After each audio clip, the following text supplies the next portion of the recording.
Today is World Mental Health Day, the 10th of October, this year, 2022.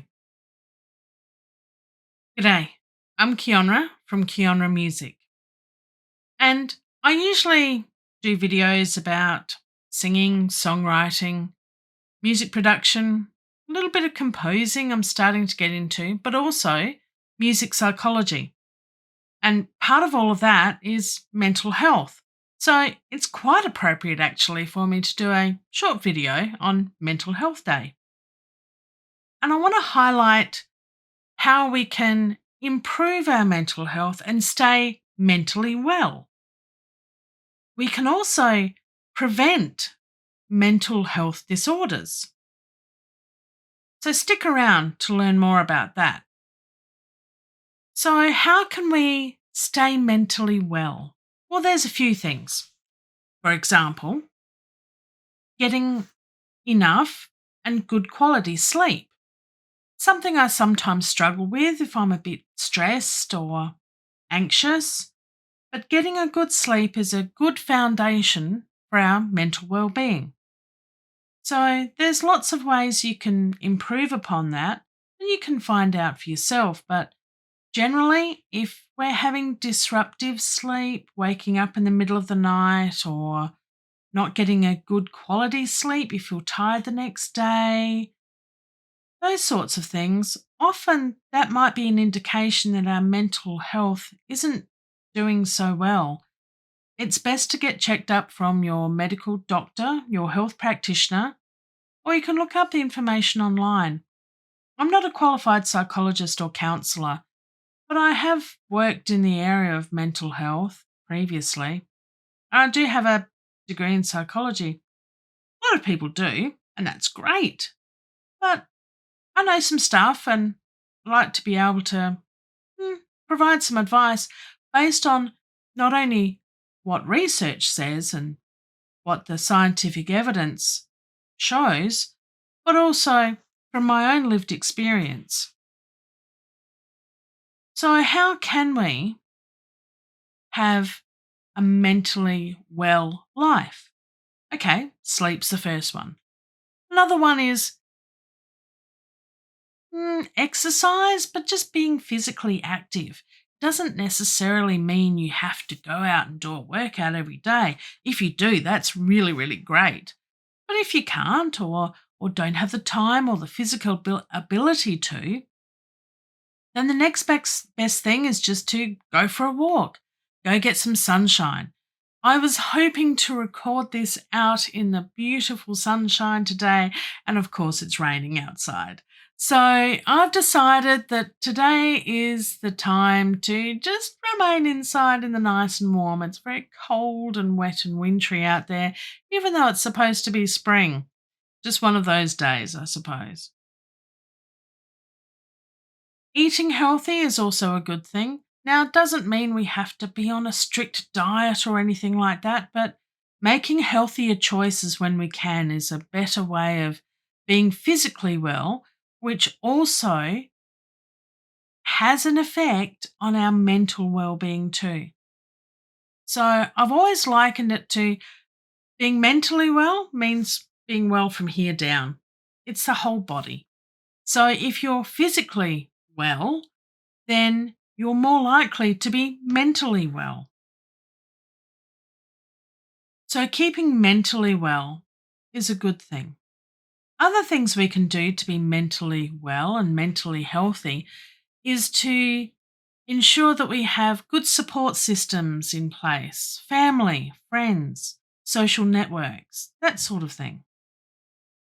Also, try and do something each and every day that brings you joy, something that brings you happiness, whether it's going for a walk or reading a book or watching your favorite TV show or playing a computer game or talking with friends, spending time with family, making that lovely, nutritious, preferably healthy meal.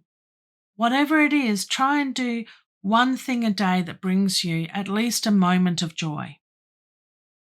What else can we do?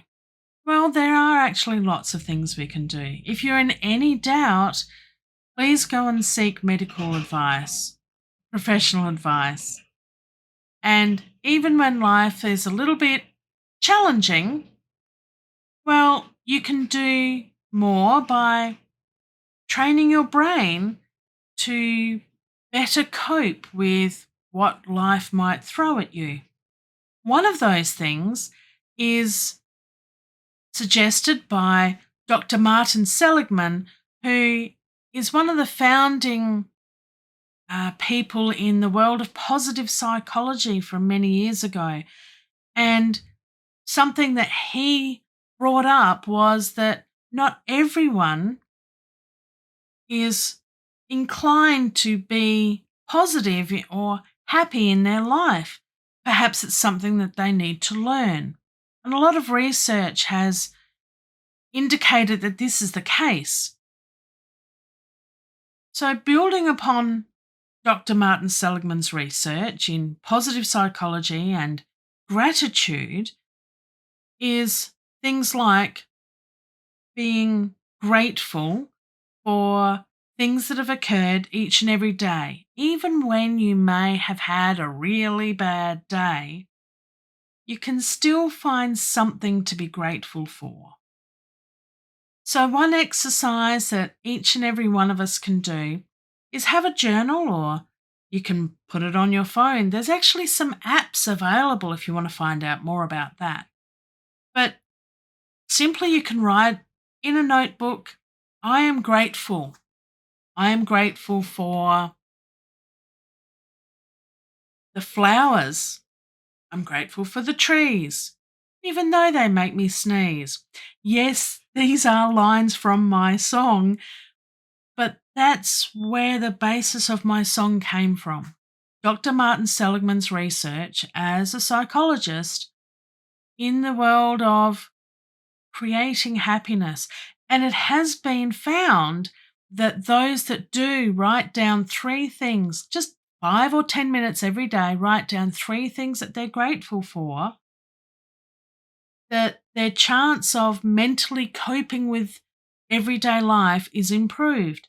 And if there's any signs of depression, that depression starts to lift. These are good tools to have in your mental health toolkit, as I like to call it.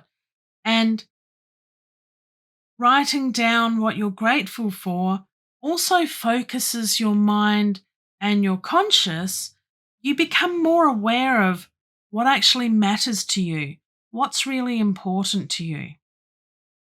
So, I've put some links in the clicky bits, the description down below, which reminds me, if you like this video, then hit the like button. And if you haven't subscribed thus far, then please do so. I'm going to be doing more videos on psychology, predominantly with music psychology, but all of this is applicable to each and every one of us. Whether you just like listening to music, or you are a musical performer, or record in your own home recording studio, live on stage, whatever the situation. So today, write down 3 things, and there's more information in the clicky bits, the description below, about being grateful, how you can go about that. Write down 3 things. Today, I am grateful for. And it could be something simple like, I'm grateful for the fact that I have running water, because some people in the world don't have that. It needs to be specific, not generic, and something different each and every day. So it really gets our brain working to identify and acknowledge what we're actually being grateful for. So, on that happy note, and a lot of this does make common sense, but I hope you'll join me for future videos on music psychology and how we can help our own mental health. Then, follow me and listen to the song. I've put a link here so you can listen to the words, because I did write this on the basis of this psychological research that we can train ourselves to become more grateful, to become a little bit happier in our lives. And I think that's, well, something to be grateful for. On that happy note, until then, and a bit more, I'll see you next time.